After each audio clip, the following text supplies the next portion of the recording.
What's up, everyone, and welcome back to another episode of Joushi Rambling. Today I'm going to be doing something a little bit different because recently I went undercover on Reddit in order to propose a list and wanted to see what you guys thought about it, what the Reddit community thought about it, and now I'm going to be taking the time to actually go over some of the responses that I got to this thread and talk about things I liked, things I didn't like, and what that information we can actually use for ourselves and potentially going forward with the games.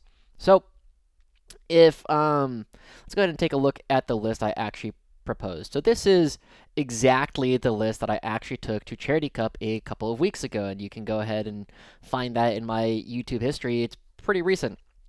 But this is exactly the list that I took to that, and I ended up going 4-2, going 1-1 against members of Team USA, and also looking for opportunities to potentially go well and win some of these very strong events. So let's go ahead and talk about the actual list, and then we can go from there.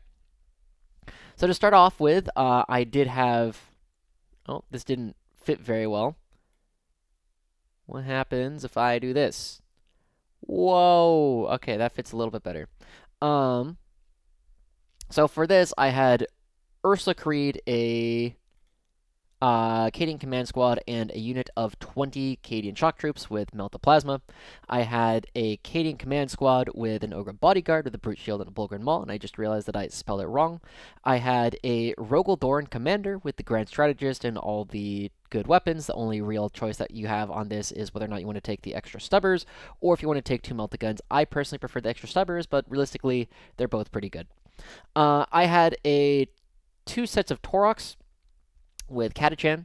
I will move myself out of the way really quick. I also had a unit of 20 Deathcore of Kree with Flamers, Plasma, Double Medic, and Voxcasters. Beneath that, I had 1 Hellhound with a Multi-Melta and Inferno Cannon, 1 Lemonor's Battle Tank with Multi-Meltas and a Las Cannon, 1 Lemonor's Exterminator with a Las Cannon Double Plasma Cannon, a total of 3 Vanquishers, 2 of them with Triple Flamer, 1 of them with Las Cannon Multi-Melta, and a single Scout Sentinel with a Las Cannon. Basically, the game plan that I lay out here along the bottom, where turn 1, you use the Scout Sentinel, Hellhound, and the Toroks and Katachan in order to score secondaries and stage and set yourself up for turn 2 primary, and then turn 2, you use the Toroks, the Katachan, and Vanquishers to fight for the mid board and the enemy natural, and also the Hellhound in there as well. And then by turn 3, the Creed Brick moves into the midboard to replace any losses from earlier, and then we generally, by this point, have brought out our entire gun line in order to eviscerate basically any army that is trying to go toe-to-toe with our ability to shoot them. This is basically the game plan that this list actually used, and I had some pretty decent success with it. That's what I proposed to the community, and now we'll actually go ahead and take a look at what the community said and what I felt about it. Boom. Okay. So, firstly, shout out to Madrid Paradise. Says, very similar to the list that Joushi ran as team event recently. Yes, it is almost identical to that one as well. The only difference between those 2 lists is at Charity Cup, I ran a 20 brick of Cadians attached to Ursula Creed, and at the teams event that I played, I turned that into a 10-man and also ran 1 additional Scout Sentinel, so I had a second Scout Sentinel. Should be a good list. I'm currently on the same list. Just lost 1 Vanquisher for another 20-man Krieg Blob. They are super good, turns 3 and 4, and on Scorched Earth, as around the time you have killed everything that can reliably deal with them. Yeah, I think this is a very reasonable change. If you drop 1 Vanquisher for another 20-man Krieg Blob, it changes the way that the list functions a little bit, but you have a lot more staying power in the midboard, and you skew a little bit to beating a couple of things that can't deal with that, and you struggle a little bit into a couple armies that can deal with that. I told him, of course, well spot. But yeah, this seems like a very reasonable piece of advice, and shout out to actually recognizing that it is basically the same list. I wondered if they realized that I was doing this at the time. Professional Layer 7 says, looks good. Personally don't like Vanquishers. Question why Flamers on the Vanquishers. Let us know how it works.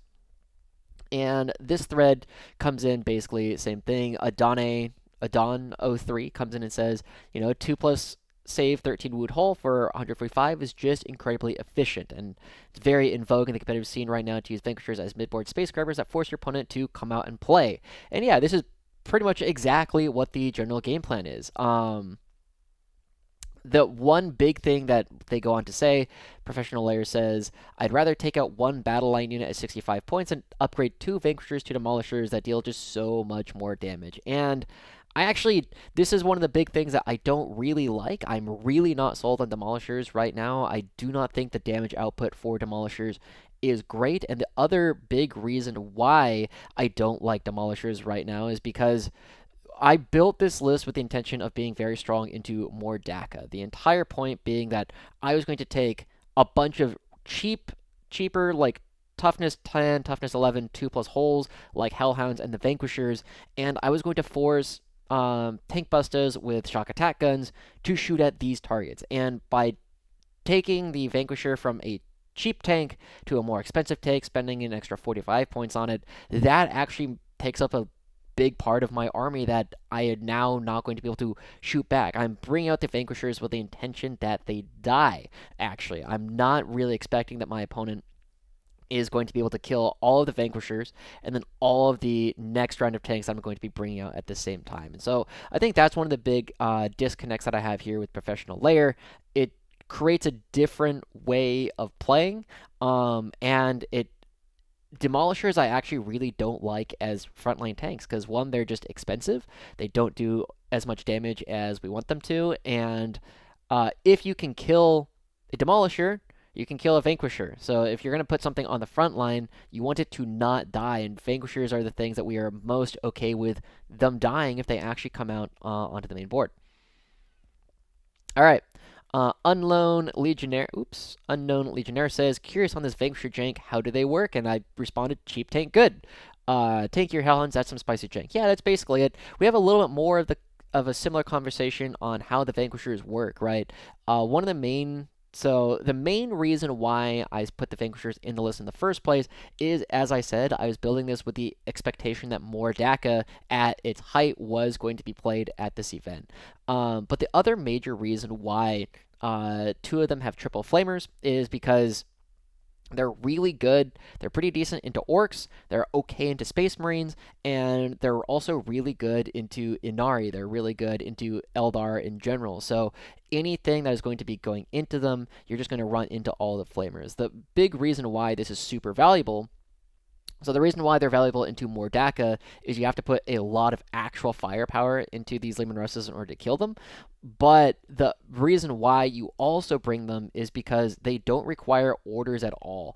The main gun being heavy and remaining stationary whenever you're tagged in combat means you're still hitting on a 4 instead of hitting on a 5, which is a massive downgrade.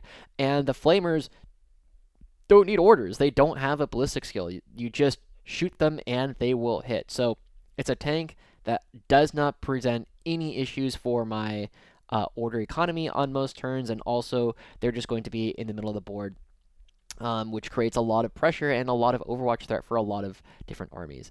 Shout out to Plasticus Forcus, a member of the Discord, and also, I believe, a channel member currently as well. Big gun plus heavy bolters, and then flamers. Unfortunately, I don't, Plastic Fork might have had a little bit more information because I believe they did know that I was the one who was actually posting this thread, and so as soon as they know that I'm posting the thread, I think it changed a little bit. So a lot of people weren't necessarily picking up on it. I interpreted it as a cheeky joke, like, haha, I know something everybody else doesn't. Yeah, heavy bolters aren't great, but as everybody knows, if you're already part of the Discord, I, of course, use this as one of my cheeky emotes that I like. Tron Tornio asks, what detachment do you use? It's combined. Impossible Contact 27 combined with what? Thank you, Impossible Contact. People's Ragnar, one of the mods for Astra Militarum, says, I don't like the triple flamers on some of the tanks, but that's about it. And then Adone03, once again, I believe they responded to something up here. Yep. Where is it? David Gaylord has been playing Vanquishers with triple flamers as cheap, tanky. Figure out how to deal with this, Mr. Opponent. Midboard objective grabbers. So I think that because he has popularized it, you will start to see it more and more in list building for guard. I agree. We started seeing this a little bit more. David Gaylord was one of the first people to popularize it, but you've also started seeing it in David Purcell's lists, and you will also start seeing it in my list because I pay attention to what the Davids are doing. All right, next, Spymaster001. Okay. This one got downvoted. I have mixed feelings about downvoting, as you can kind of see. I do not upvote or downvote very much at all. I think the only thing that has upvotes or downvotes for me in this entire thread are things that I posted where they just naturally come with an upvote from me. Anyway, Spymaster says maybe have a command squad for your Krieg, make them even more tanky. So this one I very vehemently disagree. I think one of the main reasons for this is if you take a look at the video that I put up about breakpoints and understanding budgeting in 40K, adding the Krieg command squad doesn't really change hardly any breakpoints. If you are going to die, if like your 20 Krieg is going to die, it is also almost always going to kill the Krieg command squad at the same time. And it also means that it's just more points, right? It does the same thing for more points. So it doesn't really improve the thing that the Krieg unit actually does very often, and it just makes it a little bit more of a liability. So I'm not a fan of the Krieg command squad in, I think, any context right now. I think it's just the weakest command squad. Have plasma and las cannons for your vanquishers. Their role is to sit back and punish any vehicle that pops out of cover because they have heavy and have a plasma or autocannon for your scout, unless it's an armored variant, because you can reroll wounds on it. IDK how much extra points there are, but you're missing some kind of indirect. Okay, so let's go ahead and talk about these one by one. The plasma and the las cannon for vanquishers. I'm gonna just say right now that I think one of them, maybe this is a good idea on. I think I always want one with triple flamer. I always want one with las cannon multi-melta, but the third one maybe should have had plasma las cannon. I'll come back to why that is towards the end of the video. Their role is to sit back and punish any vehicle that pops out of cover. This is not accurate, actually, at higher levels of play. One of the main things that you will generally see as you get better and better and play against higher level opponents, the heavy keyword is useless. You just do not see it come up because any time that you are sitting somewhere and you are heavy, your opponent just has to not engage. And it is very hard to set yourself up in a spot where, unless you're putting out multiple vanquishers all at the same time, where you're risking losing one, does heavy really come into any real use. The main point of the vanquisher is actually that it is going to be in a lot of lists is that you're going to be pushing into midboard with it. It doesn't really benefit from having plasma because then it cannot shoot at its own feet, which is one of the main reasons why you bring the flamers or the multi-meltas. Bring a plasma or a autocannon for your scout unless it's an armored variant. Also, I disagree with this one, but this one doesn't really matter. The weapon that you give to scout sentinels are doing almost no damage all the time anyway. So it doesn't really matter, but I like the las cannon because sometimes it does a lot of damage to one thing, and that's usually what you're going to be shooting them at anyway.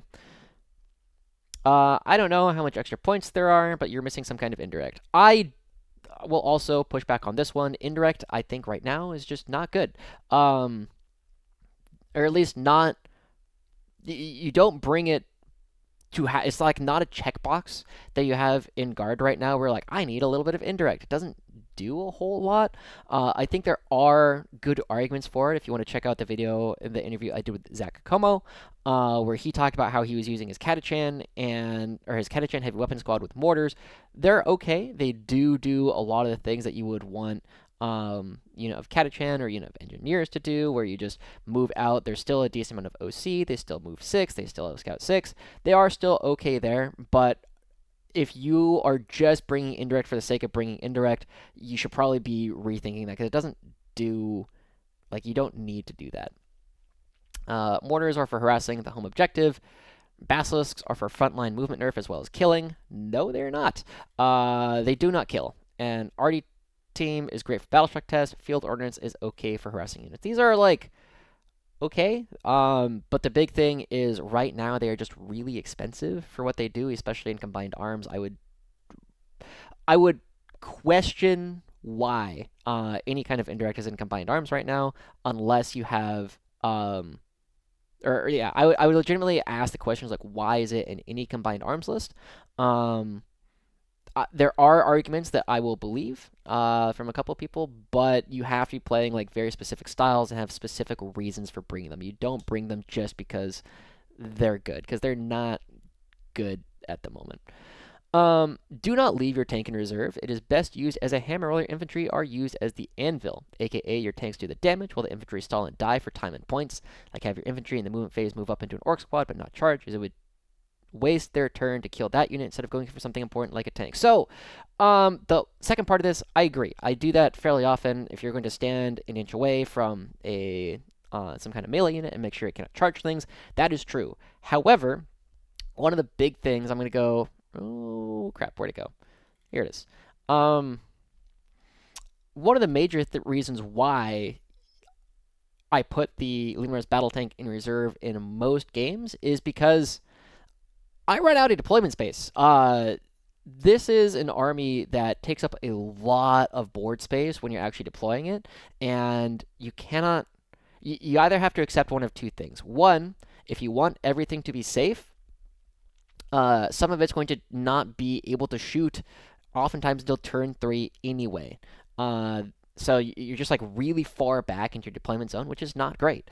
The other thing is if you are if you don't want to do that, you're going to have to show something, which means that you can shoot it on turn 1. I really don't want to lose things on turn 1 unless I have very specific reasons for allowing my opponent to shoot at it, and neither of those are true here. So the Luminar's Battle Tank provides a really important couple of roles coming in from reserve. The first one, your opponent now has to screen. If you have something in reserve, whereas not having something in reserve, your opponent now has to think, oh, they can come out of reserve in order to do behind enemy lines and establish locus in my deployment zone, or like come in for engage on all fronts. The other big thing is it's a really good rapid ingress threat. You can put it in a lot of different places because it's going to be hitting on 4s, re-rolling a lot of the time because you're shooting at things on objectives. It doesn't really need an order. So just having this one tank that can move around and be a mobile threat, oftentimes it will end up back in your own deployment zone, but that's fine. At that point, it doesn't cost you anything, and being in reserve does not hurt you in any way in the spot, and it has a lot of upside being able to affect multiple places and forcing your opponent to respect a number of different firing lines rather than being able to pre-measure where it's actually coming from. If you do have enough Lehman Russes, if you have more than like 2 tank or 3 tanks, I'd say like a Dorn, an Exterminator, and a Lehman's Battle Tank, right? Like, if you have those, they should generally start on the board, but if you have anything beyond that, is where you should start asking, how many tanks should I put in reserve? Because the answer is you're usually going to want one tank in reserve in most of your games, unless you have Scions or something like that. If you have something else that is going to be in reserve, like Scions or Aquilons, you don't need to put the tank in reserve, but if you don't have any of that, you really want to put at least one thing in reserve, so your opponent has to respect it. The exception to this is, again, if your opponent is a melee pressure, if you're playing like World Eaters or Orcs, oftentimes your opponent will not let you bring them in from reserve in any useful places, and they are just going to start on your deployment zone, and sometimes you just need that firepower from turn 1. So those are the games where you say, I don't want it in reserve. I will accept that it's going to be a little bit farther back because I'm expecting to just get run at very quickly. Okay.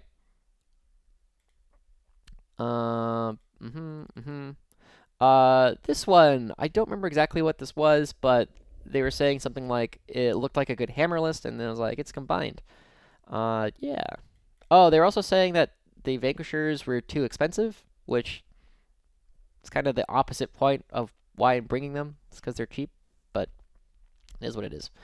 DKB 1391, pretty flippin' solid by the looks of it. What's the command squad and Ogryn's role? So the Ogryn command squad and the Ogryn bodyguard and Cadian command squad, I of course have made a video on that. They're just toughness 6. They are really hard to kill. You have the one guy with a 4-up Feel No Pain, you have a 4-up Invul and a 6-up Feel No Pain for 6 wounds, and then they res D3 models. They're just really hard to remove from the board. They are really annoying to remove from the board.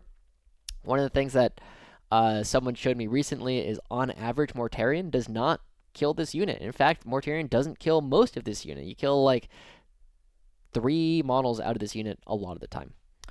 Donio 3, awesome list, good luck. Chip Kelly Shoe Store asks, are Ogre and Bodyguards in right now? And Plastic Fork comes in once again. If you include them with a command squad, but run them all solo, i.e. with no battle line bodyguard, you can use the Ogren's toughness instead of the usual toughness 3. Yep, perfect. Saf 123122. I love this list. One thing I would try to do is find some points to put at least one squad of Kazarkin in a Torox. I think this is actually pretty reasonable. One of the big things about this list is they actually did start as Kazarkin when I was first writing this list, because I do think Kazarkin are generally better than Catachan. However, one of the main things that I was looking at with this list is the tank core was the core of this list.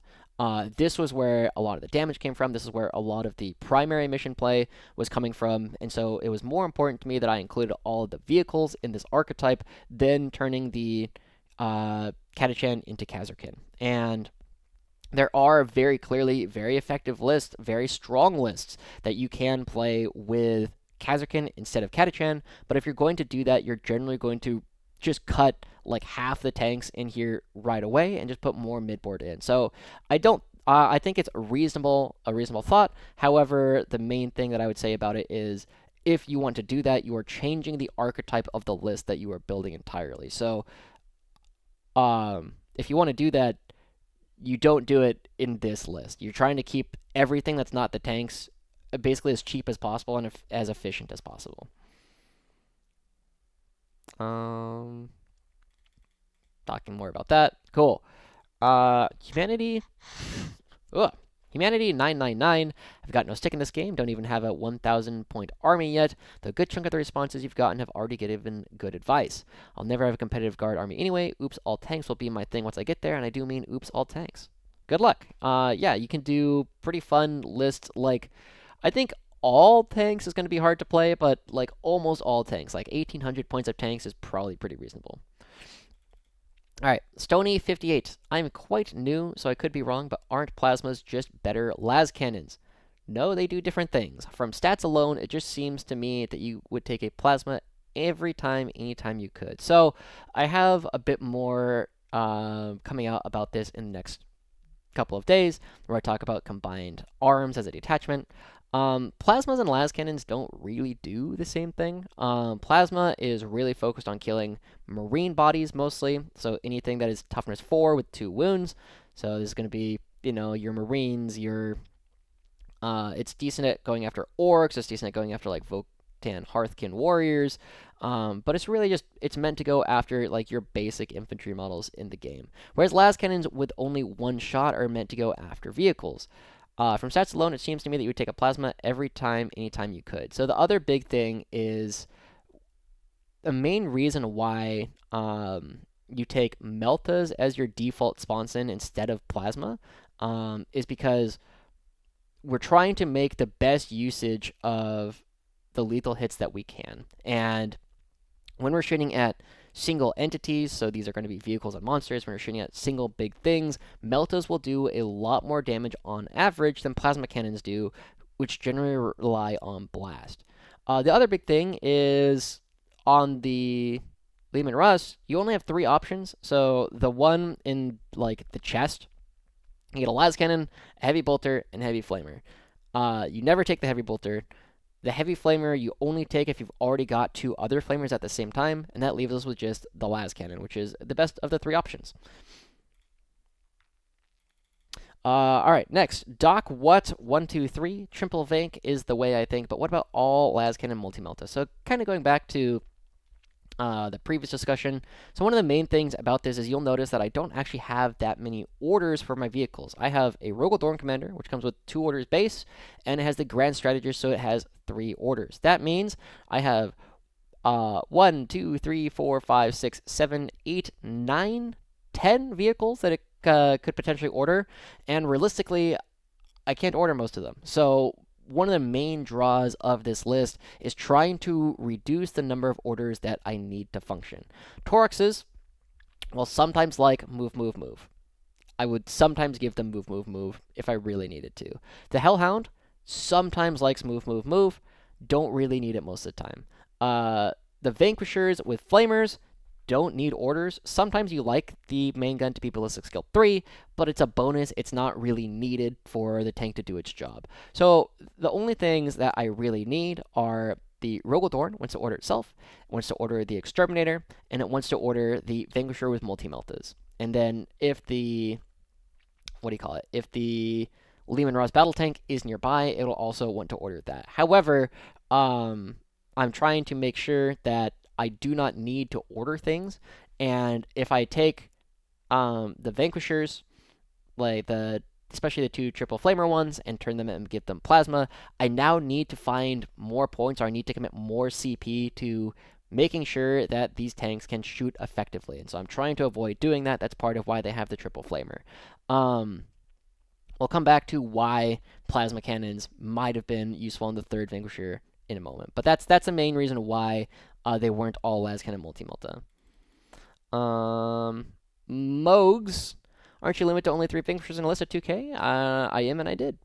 I think Mogs misunderstood what a couple of the pictures were. So, of course, this one here is a Lehman Russ battle tank, and this here is not Ogren or a Bulgren, it is an Ogren bodyguard. So, that solves some of those. And FitDuck998. Solid list, man. I'm running something similar, minus the non-command battle line, and Kazurkin instead of Katachan in a Hammer the Emperor list with good results so far, so I'm sure you will have a good showing. Thanks, FitDuck. Okay, so, let's go ahead and wrap this up a little bit. So, all the advice, so I talked about the things that I didn't really, or the parts of the advice and comments that I didn't really agree with. The main thing that I oftentimes found is that perhaps the second Lehman Russ Vanquisher with triple flamers probably could have been las cannon plasma. And the main reason that I found for this is usually I had, like, there's a corridor, right? You know, there's a corridor, there's a ruin here, and like the edge of the board here. And I had one Vanquisher in the front that was trying to get towards the midboard. That one would oftentimes have a flamer. And then the one behind it would have multi-meltas. And between the Hellhound and the triple flamer Vank that was in front, I had this massive part of no man's land that any kind of chaff wanted to run into. It was going to eat in Overwatch either by the Hellhound or by the triple flamer. But oftentimes the Vanquisher, I had another Vanquisher on the opposite side of the board. And this one would sometimes take control over that. But I think realistically, something that might have been more effective is the 2 Vanquishers that were on one side of the board. The front one has multi-melta, the second one has plasma, so that it's still able to shoot. Because oftentimes I found that like the second Vanquisher was not shooting its sponsons as often as I wanted it to. Especially if I was just trying to snipe vehicles from long ways away. So that probably could have changed. I could have used the Hellhound on one side and the triple flamer Vank on the other side to create massive bubbles of Overwatch threat. But I think having the second one with triple flamer was maybe a little bit less valuable, and so I would have to experiment with whether or not I want this one with plasma, because it will probably not have orders, and so it'll be hitting on 4s a lot of the time, and that is something to kind of think about. So you just kind of run into an issue of the second tank in the line is oftentimes not shooting its sponsons, and I didn't like that very much. But anyway, if you want to know like how this actually went, of course, check out the video where I talk about Charity Cup. I went 4-2 at that event. Like I said, I ended up getting 5th out of 40 players in an absolute shark tank. So very proud of that tournament performance. The list did end up doing well, and hopefully this was useful for any of you guys who are watching this. So thank you so much for tuning in to this episode of Joushi Rambling. We'll see you guys all next time. Bye-bye.